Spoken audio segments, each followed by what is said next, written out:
17th, September 17th. All right, let's turn to our notes, and we today are on the actual number one. You should have read the introduction to the chakra book, right? And we are on Yama number 1. Write that down. Yama number 1. Yama number 1. Yama is spelled Y-A-M-A. Yama number 1. Okay? So it's in the note section. Yama number 1. Let me tell you what it is. Ahimsa. Ahimsa is Yama number 1. Spelled A-H-I-M-S-A. Ahimsa. Ahimsa. Literally what it means to do no harm and non-violence to every living thing. Do no harm and non-violence to every living thing, and to act in consideration to every other living thing. To act in consideration, to deliberately act in consideration to every living thing.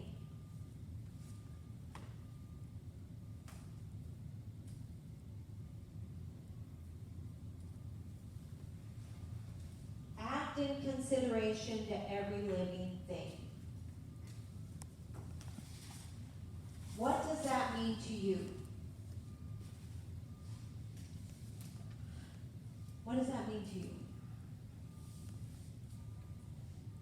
To me, it means to like act nice to everybody and be considerate of others, of other living things. Okay, so living things, let's define living things. What are living things? Plants, animals. Plants, animals, people. What else? Earth, wind, fire, air.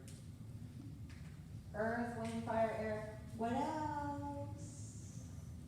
What else? What else is there? What else roams the earth? Animals? Bugs. Insects, and what else? Snakes. Squirrely. Which are, what are they called? Reptiles. That means insects and reptiles. And I'm going to simplify it. You know that I bring this down to a very simple, but how many times do we act in violation of ahimsa when we see a spider? There's a spider! Yes or no? I just did that last time. Yes or no? Yes. The poor dang spider is 20 million feet away. You're 100 times bigger than it. And it probably was going to bypass you, but no, you have to go over there, announce it, and then kill it. How, my friends, is that acting in consideration to every living thing?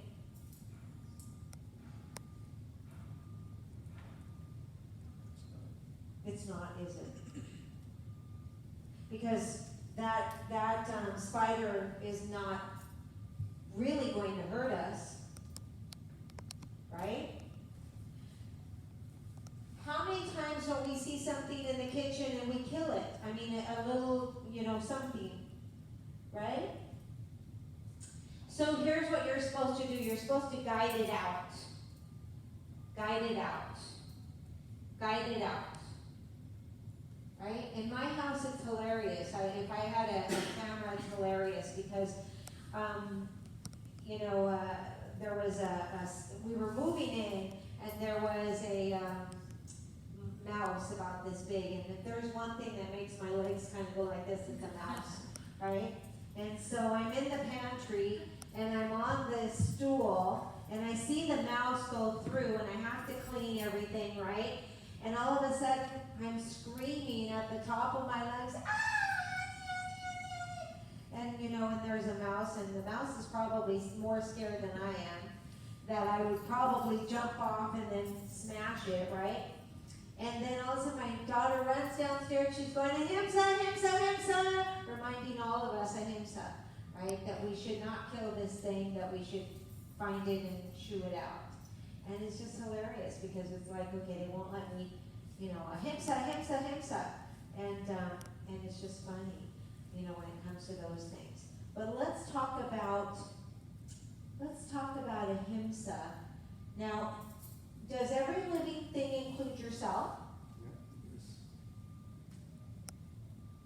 Now, correct me if I'm wrong, but how many times do we do something and then go, oh my God, I'm so stupid?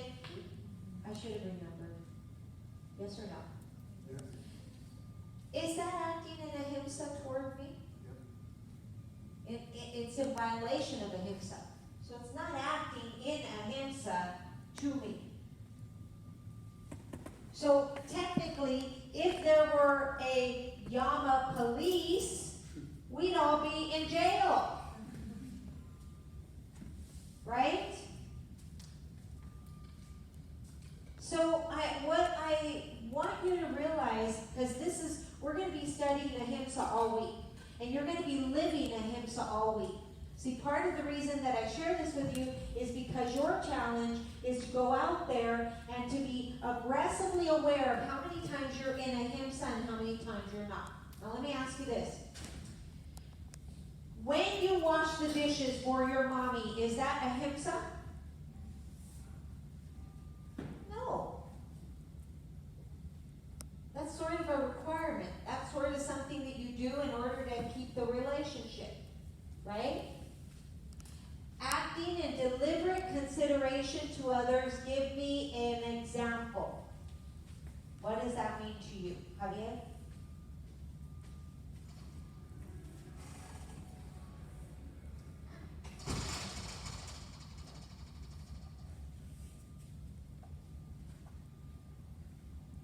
We have to think about it. We have to think about it. Anybody else?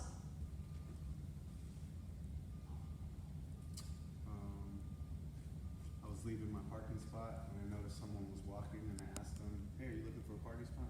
Yeah, actually I am. Okay. So I just Perfect. want to pull out right here. You can have this spot. Perfect. That's acting in consideration toward others. That's when we're aggressively aware of what we are doing, what's happening in our life in this moment, so that we can act in consideration to others. Does that make sense? How many of you guys have a boyfriend or girlfriend? How many of you guys have done something deliberately in consideration of them without expecting something in return? Explain. He lives in Bahrain right now, so I consider his timing issues and understand that he can't always be calm. Okay? But deliberately acting in consideration would be like taking care of his timing issues and sending him maybe I take care of his car and all of his things. That's acting. well, that's yes, in a way yes, but deliberately getting out of your comfort zone to act in consideration to others. Does that make sense? Out of our comfort zone. Out of our comfort zone. How many times do we get out of our comfort zone to deliberately act in consideration to others? That, my friends, is interesting. That, my friends, is true Ahimsa. Because we live in a world where it's all about us. It's all about us first. And then we will do something as long as we get something back for it. But how about if we do something and don't expect anything back for it? Remember, it goes in with that selfless service. Does that make sense? So acting in total consideration to others, not only acting, but thinking. Thinking. How many times do you guys start a sentence with, no?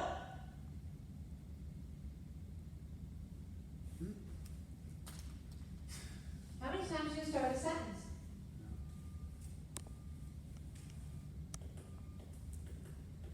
Do you like the color purple? No. I don't like purple. I like pink. Do you like green drinks? No. I don't like green drinks. They taste nasty. Do you like to drive a car that you have to shift? No, I don't like driving shifting cars. Do you like your hair like this? No. How many times don't we? Do you have money? No. Can I have this, Mommy? No.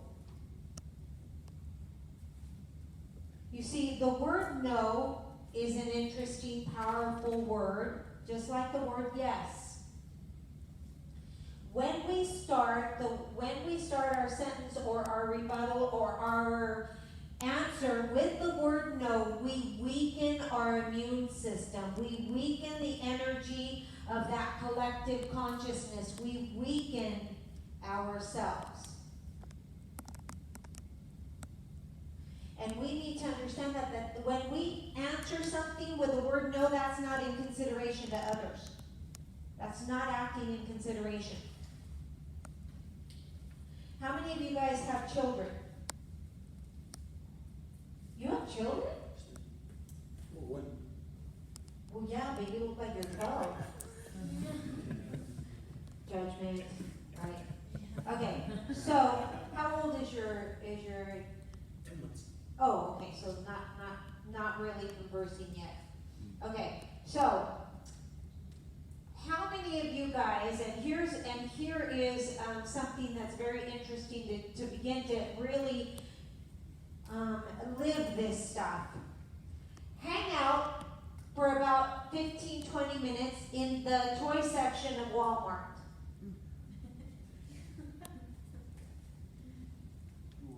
You do? What do you see? What do you hear from there? I hear my sisters. You hear your sister? Okay, so you hang out there, and all you do is hang out, and you just listen. And all you're going to hear is this: Mommy, can I have this? No! No, we can't have that right now. No, I told you I didn't have any money right now. No, your daddy's not here. No, your daddy said don't spend any money. No, we can't have it. No. Yes or no? Yes. Oh, my goodness. It's the world of no. Don't go to the toy section. It's the world of no. That is not acting in consideration. That is acting in reaction. Because we're not taking in consideration what our words, our feelingness is going to transmit to that child.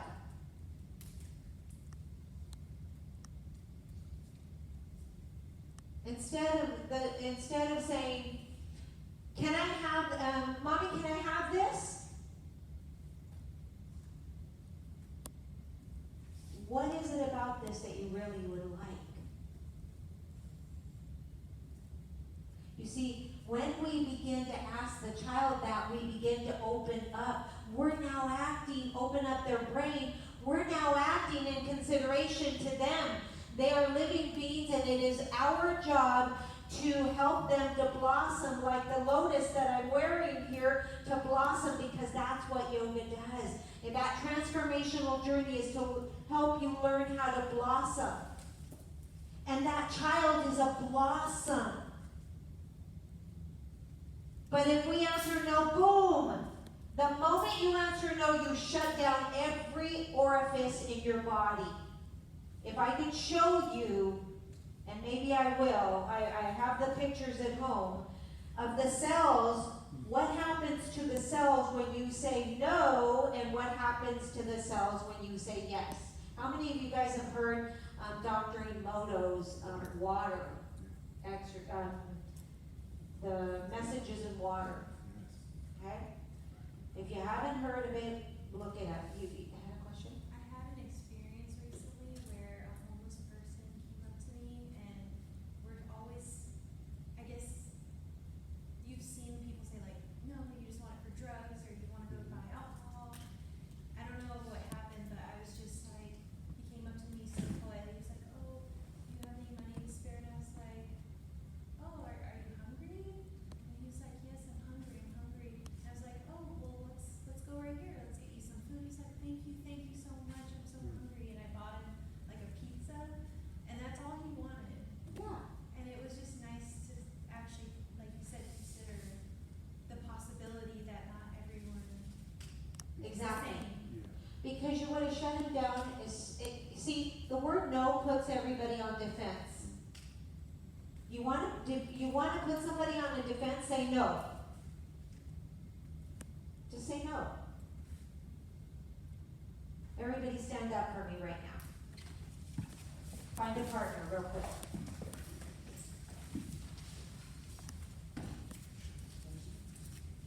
Mark, you're over here. Everybody got a partner? Face your partner, get off your mats. Okay. Off your mat. Off the mat. Good. All right, ready? Okay, so here's what I want you to do. So this is what we did before, but this time you get to do it. So everybody face like this, like me. Some of you are facing this window, and the other ones are facing that. So turn to face, yes. That way it just makes it easier for me to bark the commands. All right. Everybody who's facing the window is the person that will be the tester. Everybody who's facing the mirror over here is going to be the testee. Okay? Testees, put your dominant hand out. All right? Stand with your feet directly under your hips. Good. Testees, close your eyes. Testors, take your hand and right above the little bone right here, you're going to put your hand and you're going to pull down as hard as you can. See how my thumb is? My thumb's over here. Okay? Use your right hand. Use your dominant hand. Use your dominant hand. Yes. Good. All right. Now, you're going to push down, and trust me, you're not going to hurt them because they're going to resist us. Okay? So I'm going to say 1, 2, 3. At the count of 3, you're going to resist. I'm going to push down. I want you just to feel. This is going to be to feel how strong these people are. Ready? 1, 2, 3. Resist. Now everybody's pulling down hard, yes? Okay. Go ahead and pull down hard. I mean, she's strong. She can. Are you there? Okay. All right. Do you feel the strength? Feel the strength? Yes? Okay, so they're strong here. Okay? Now, testees. Now, what's really going to be important is none of us smile. That's going to be the toughest part because as soon as you smile, it changes your energy and it changes the results. So nobody smile, not the person that's being tested, not the testee. Okay? Now, testee, hold your arm out real tight, resist, and repeat the word over and over and over, the word no, while you're resisting. And when we hear testers, when we hear them, we're going to push down. Okay, ready? Okay. Loud.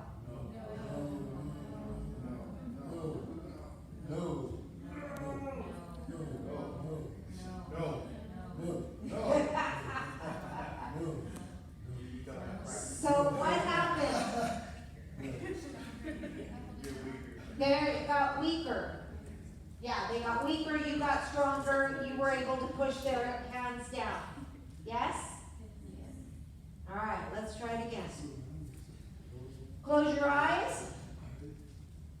Close your eyes. You guys, testes, say the word yes, yes, yes, yes, yes, yes, yes.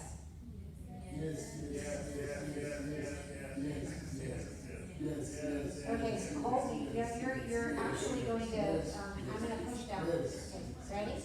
Go.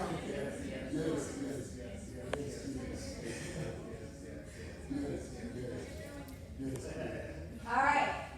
What happened? Oh, you're still probably because you were laughing.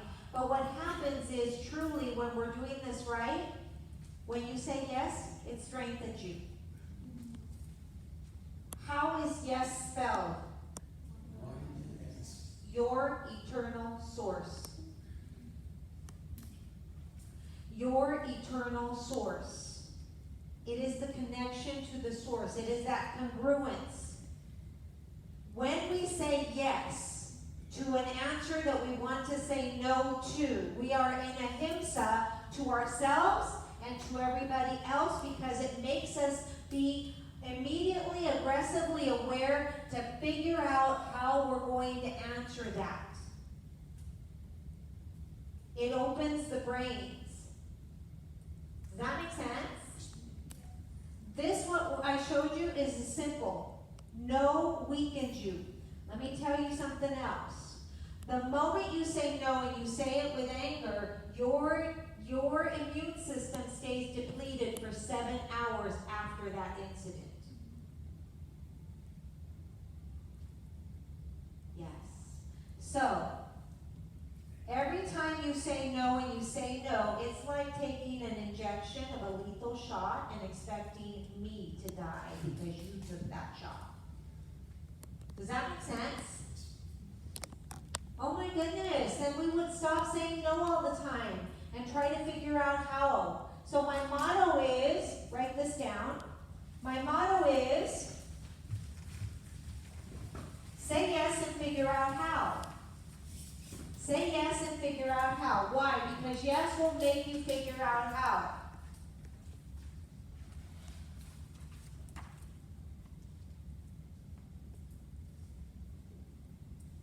That is acting in ahimsa, in total consideration, because you cannot say no. You have to figure out how. Does that make sense? How am I going to be proactively considerate? Ahimsa. How we think, I already showed you what happened. How we think is going to affect how we feel. It's going to affect what we attract. It's going to affect our life circumstances. Right? We must act with ahimsa all the time, every time. Now, it's simple, but it's not easy. Because we are human beings, and it's not easy. It is not easy at all. The easiest thing for us to do, especially when we're in illness. When we are in illness, as soon as we feel a little bit of illness, what do? If we have a headache, well, the majority of us, what do? What do we reach for? Pills, medicine, one-stop shop. Now let me ask you this. Are drugs something that you really truly want in your body? No. Are genetically modified organisms something you truly want inside your body? No.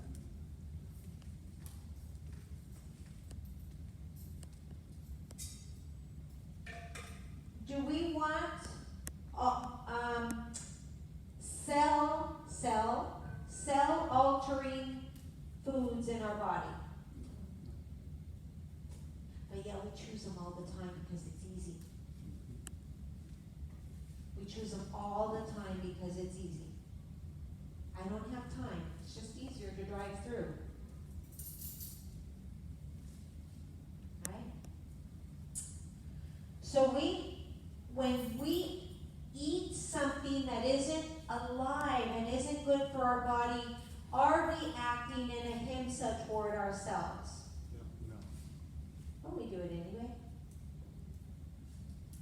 But we do it anyway.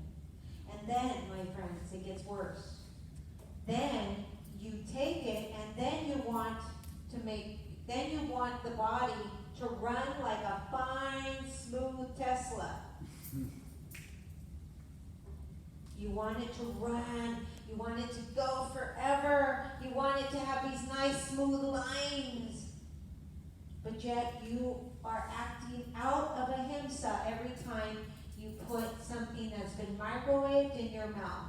And if you've ever eaten fast food, I guarantee you it's been microwaved. Right? So think about that. Ahimsa is not just about our actions and how we react to others, but it's about what we put in this body. How many of us have another body lying around in the closet? Right? Because if I did, she'd be tall, blonde, and gorgeous.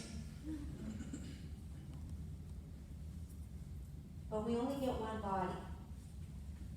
And ahimsa means you must act every day in total, active, aggressively present consideration to what is going in here.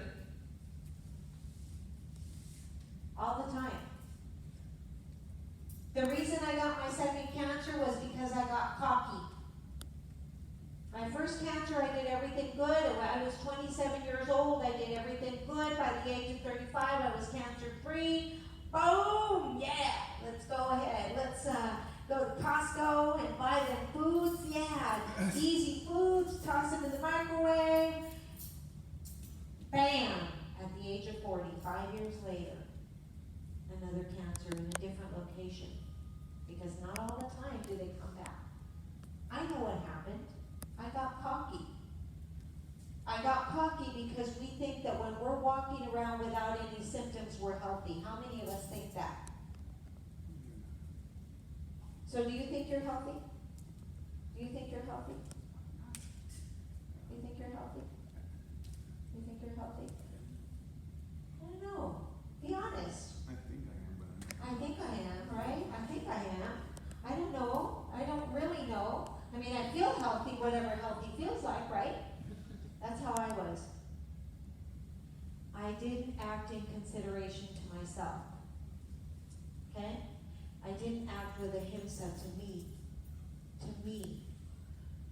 So, the next time you do that, and then, it's just talking about a little change, just a little change. Acting in ahimsa means what you eat, what you drink, what you think, what you do. That's what it means. So the next time you're going to go and put something in the microwave, ask yourself. Because the microwaves were designed to sterilize the sponges that the doctors were using to actually help them when they were cleaning up your sutures or inside. Because it kills everything. Good germs, bad germs, everything. Even people go, well, what about when I'm heating it up? Everything. What part of everything do we not understand? The microwave kills it all. Let alone what it does as it emits the rays out. Do I have a microwave? No. In my house that I have, that I Airbnb it, do I have a microwave? No. Right? So you guys got to think about that. You are in charge of your own life. You're in charge of your own health. So think about that. How many times do you act out of consideration, out of ahimsa to you? To you. How about sugar? Don't we love sugar? Mark, do you love sugar? Tell me, Mark, what's your biggest, My biggest one. your biggest non-ahimsa in terms of food? Cookies. Cookies, right? And so what the sugar has done is it lights up, the reason is it lights up the same centers as cocaine in our brain, right? So we just have to think about that. Now, I'm not talking about 100% because, we're human. But how about 80% of the time? You think you can manage 80% of the time? So what's 80% of the 5 days? Oh, excuse me, 80% of the 7 days.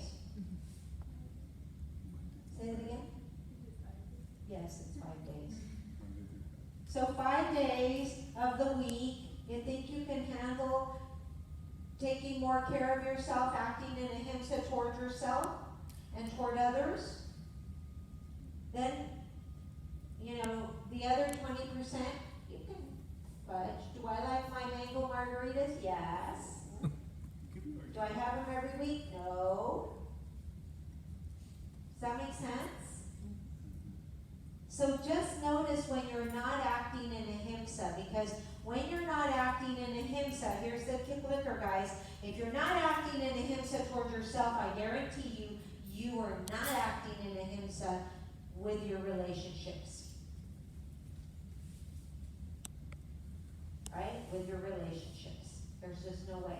Now, relationships are with moms, relationships are with friends, relationships are with loved ones, relationships are with children, relationships are with animals, relationships are with plants, relationships are with, did I miss anything? Plants? Bugs, right? So the next time you see a bug, don't run and kill it, shoo it out the door. Okay, shoo it out the door. Ahimsa, this whole week, ahimsa, yes. I have a question about the ahimsa and like the word no, when you're like coming from a teaching point or coaching aspect, and sometimes, well, even if they're younger, it's easier to use no. For instance, I have a son who's almost 1, and so he doesn't understand yet, but he knows no, and he knows yes. So what's a better way to approach that? And I don't want him to go here, no, don't play with the glass, how can I be of a better, because I know he's learning no, because every time I say no, he's like, oh shit. Yeah, right? He knows for sure, but how do I change it? And especially when I coach.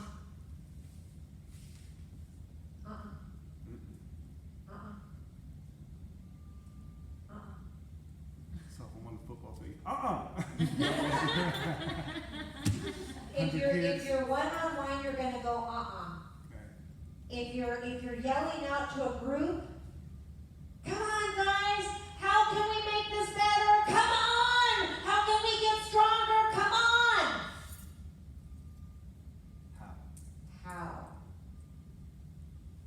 Show me what you got, baby. Show me what you got. You got this. You can do this. Show me what you got. You're looking at a spin instructor. And I never use the word no.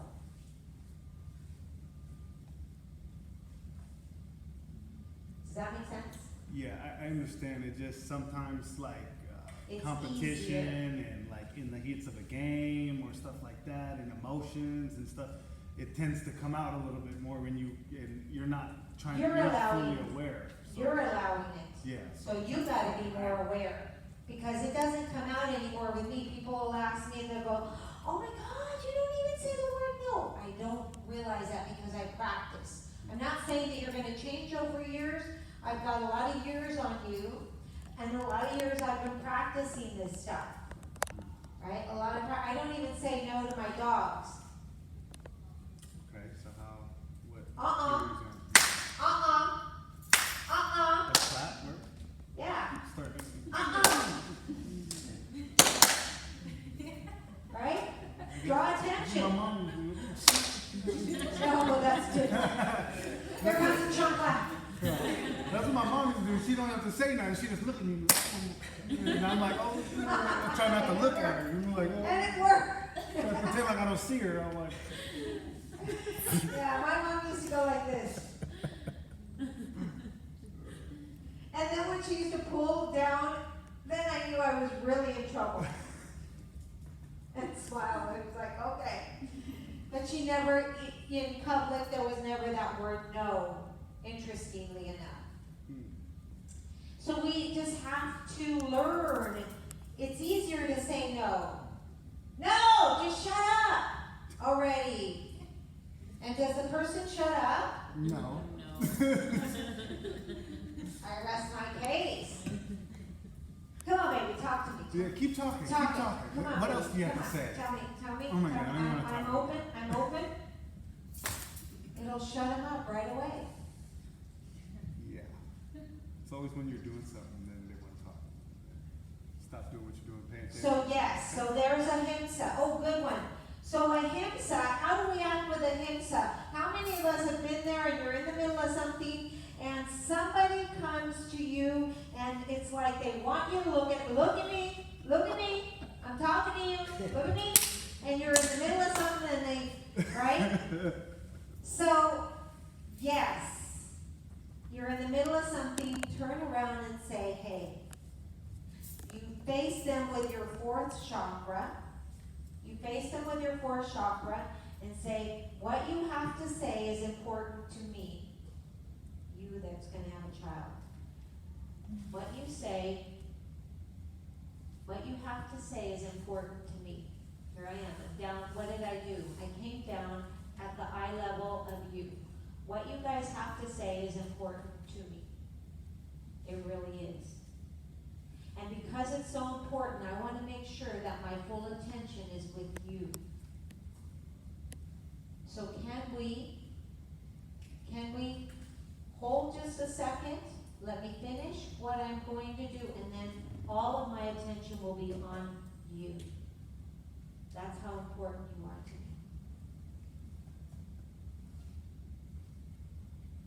My daughter hates it when I do that. She don't want to. But it works every time. It works every single time. And it's not fake. It really draws me into that ahimsa. It draws me in, it draws the other person in to that ahimsa. Without yelling at somebody, without doing anything. That's how we need to behave with ahimsa. That's what I'm talking about. Because there's only two kinds of people in this world. That in terms of listening, there's only two kinds of listeners, and you need to choose which kind you are. Those that are just waiting for me to shut up, like, so that they can hurry up and get up and do whatever. Or those that are actually listening, trying to take away something, and really genuinely connecting with what I have to say. That's it. There's nothing in between. And you get to choose. That's the beauty. You get to choose what kind of a listener you are. Which one of those is with ahimsa? Yes, ma'am. What kind of what? My first one was cervical cancer, stage 4. My second was intestinal cancer, stage 2. Did I use chemo and radiation? No. And you believe the food and the way you were feeling activated that within you the second? Oh yeah, I know that really, really well. But that's for another subject. Okay? So here's what I do know. My takeaway is this. Without my health, I don't have anything. So I buy supplements, I buy food that is healthy for me. That is my first priority with my paycheck. If I don't have enough money for the rent, oh well. Thank goodness I do, but my first priority is my supplements and my food. Because that, my friends, is my health. Because if you don't have your health, how are you gonna go out and work? You feel like shit. How many of us feel like shit, you know, when we got a cold or something, and we feel like going out there and being the best version of ourselves we can possibly be? And how do we perform? How do you perform when you're not feeling well? You perform good? And do you perform better when you're feeling better? Yes. Did you say before that you were vegan? Are you vegan? I am everything. So you don't eat animals or dairy? I am everything. And that's because I do a hair analysis. I know that sounds weird. Huh? There are certain days where I'm fully vegan. Oh, okay. There are certain days when I'm fully raw. There are certain days when I am a little bit of everything because I need the protein. There is only one thing that I never eat, and that's just because I don't like the taste. And that's red meat. Blech. I just don't like the taste. Right? So but why, you know, that we're actually gonna get into that, guys. That's part of the niyamas, part of, so people always ask me, because I'm yoga, do I have to change the way? No, you don't have to change the way you eat. Yoga, this way of life, will change your thoughts, and then by then, it'll actually spread out into the rest of your life. So you'll become more conscious. The next time you put something in the microwave, you're gonna think twice about it. You're gonna think twice about it. Because you're putting dead food into a living body. Yeah. All right, let's get up and asana. Now, what does that look like on your mat as you're putting it away? Today we're gonna learn, today we're gonna actually do level 3 Vrksasana. So level 3 Vrksasana. And then we're going to actually do dolphin pose, okay? So I always call it dolphin pose. I mean, it is dolphin pose, but I'm always looking to see if somebody looks like a dolphin when they do it, but they don't. At least not in my eyes. Okay, so in this dolphin pose, it's going to challenge you, okay? You've got to see how you take challenges, right? Physically, I'm going to see the kind of person you are because that's going to come out. Does that make sense? Okay? So ahimsa means this. If something hurts, then don't do it. You're not acting in ahimsa to your body. Now, if it feels uncomfortable, then yes, you're supposed to feel uncomfortable. Remember, we don't grow until we feel that uncomfort.